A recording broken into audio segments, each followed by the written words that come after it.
Hello all, it's James Johnson, aka Sulfur Blade. I'm back here with another video where I'm gonna talk to you about Joe Biden, our future liar-in-chief. Or hopefully not our future liar-in-chief. The projected office of liar-in-chief, Joe Biden, yes, and his very interesting cabinet picks. You know, the most progressive president of all time, Joe Biden, self-proclaimed progressive, that is, of course, lied through his teeth over and over and over again.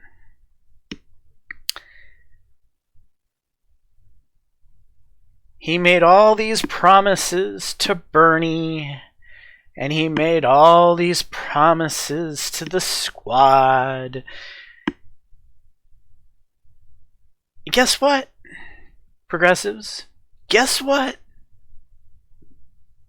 He took y'all for a ride.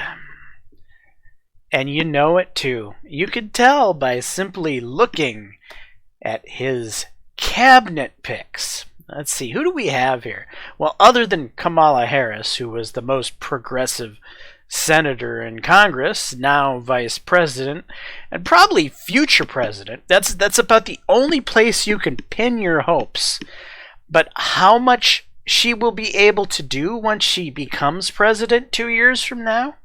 Surrounded by literally the establishment of Washington.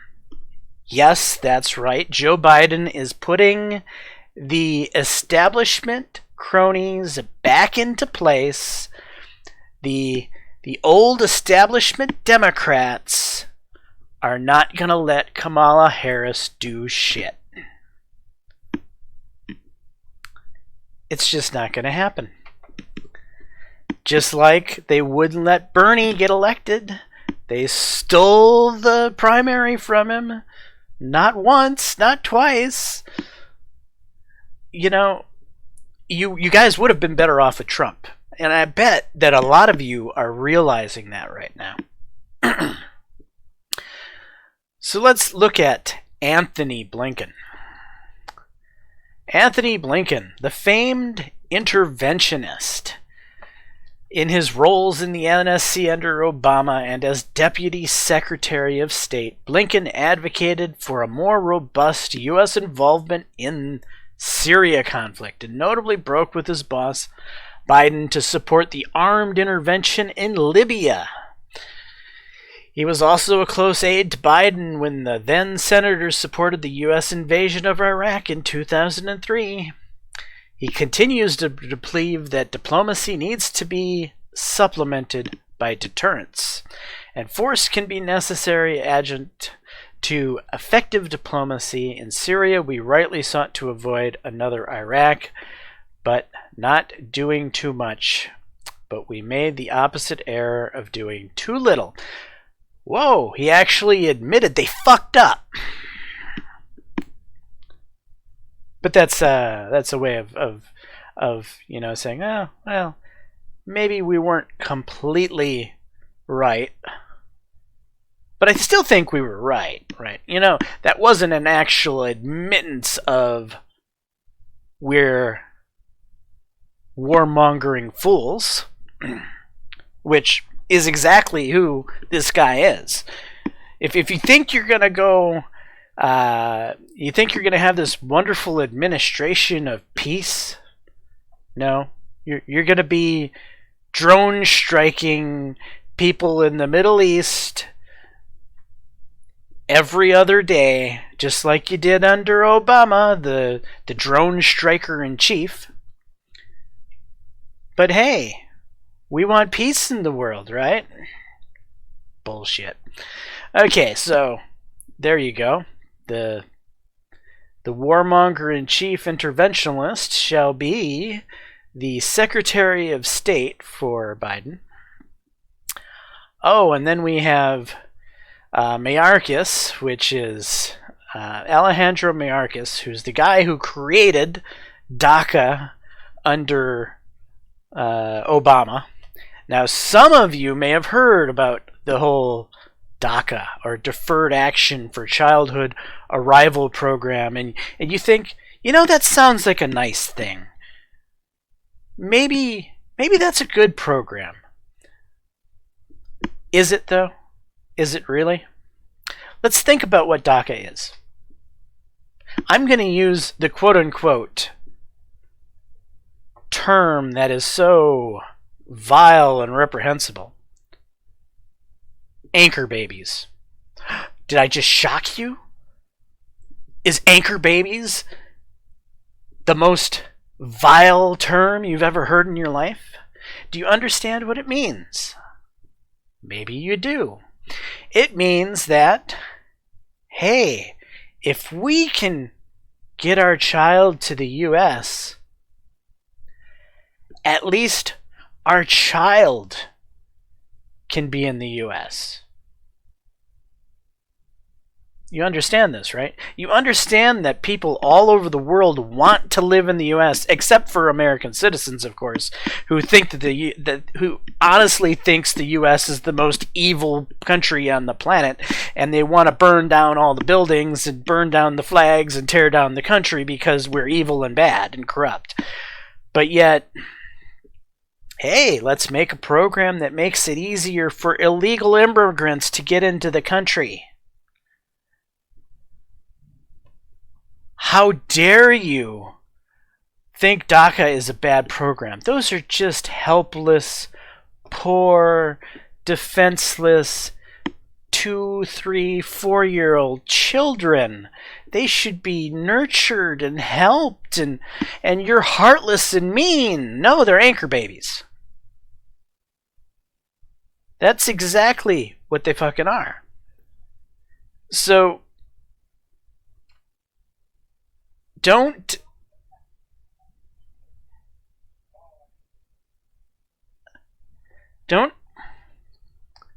sorry about that. My roommates are evidently having a conversation outside my door. All right. So this is not a great program. A good program would be figuring out a way to help children come into the country legally, or helping families come into the country legally. Wouldn't it be better if a family came in as a whole unit with a mother and father and a child, instead of a mother and father sneaking across into the country with their child just so that their child can live here while they get deported? I mean, it's insane, really. But hey, let's tap the guy who created the bizarre program in the first place to be our next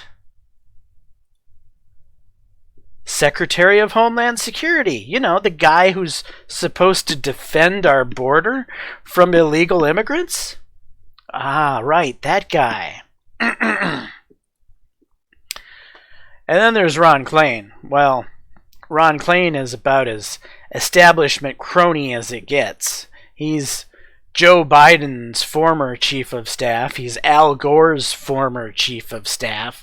He's looked the blind eye to Joe Biden's dealings in the Ukraine and all the corruption that Joe Biden has done. He's turned a blind eye to it already. So why not have Ron Klain as your chief of staff when you're going to be president, and you're going to be able to make even more lucrative deals than the few billions of dollars that you and your son made? Imagine the hundreds of billions of dollars you can make now that you're actually the president. Well, Ron Klain turns a blind eye to it.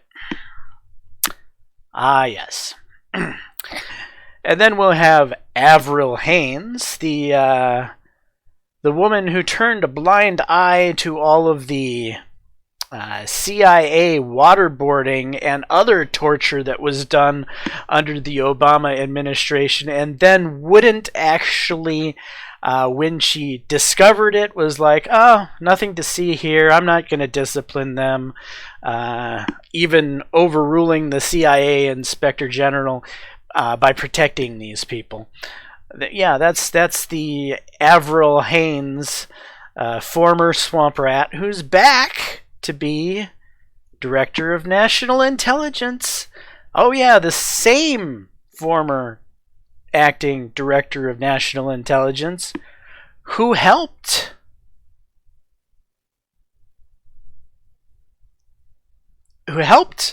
the Obama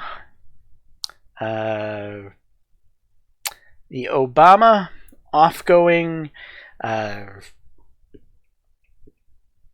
basically spy on Trump. She's right there with her hands in the cookie jar, abusing the United States intelligence agency to spy on the incoming president of the United States, basically attempting a coup. You know, a coup, a real coup. That's what we've seen the last 4 years, was a real coup attempt against Trump by misuse of our security apparatus. But hey, we're going to put him back in place. No big deal. No harm, no foul. We need to have the our normal corrupt intelligence people back in place.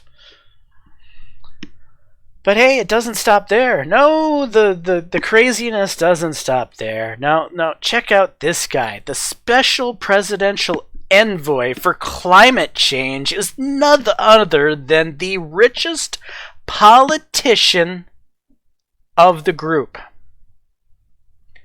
The man who's worth billions of dollars, who has his hands in the cookie jars of all kinds of different industries, to include the oil industry. John Kerry, great person to lead your special envoy for climate change. The only thing he ever did that even looked remarkably like he cared about the climate was he took a pen and he signed the Paris Climate Agreement. That was his special contribution to saving the planet. And that really didn't do anything. All it did was, when we signed the Paris Climate Accord, all it did was take the U.S. and spiral our jobs loss out of control, because we would then have absurd regulations placed on us that no other country would have placed on it. Because we're the United States, and we have the wherewithal and whatnot else, the rest of the world believes that we should be held to the most stringent account possible. While China gets 20 to 30 years to even bother to catch up to where we are right now. Does that make any fucking sense? No, it doesn't. But John Kerry thought it made sense. Yeah, he was willing to sign that piece of paper. Jackass. Anyway, yeah, it's crony politician cabinet. It's just the Obama administration all over again. Woohoo! Great. Let's blow some towel heads up with some drone strikes. It's gonna be all fun for the next 4 years under Biden. He and John Kerry will make money. Oh yeah, you're not aware of how close he and John Kerry are. Maybe you're aware of how close John Kerry's son and Joe Biden's son are. They've done drugs together. They've actually used their parents' political ties to make billions of dollars together. Did you know that? Of course you didn't know that.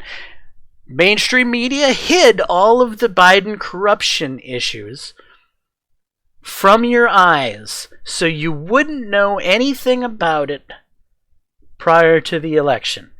In fact, there's a new poll somewhere that says 9% of Democrats, or no, was it 19?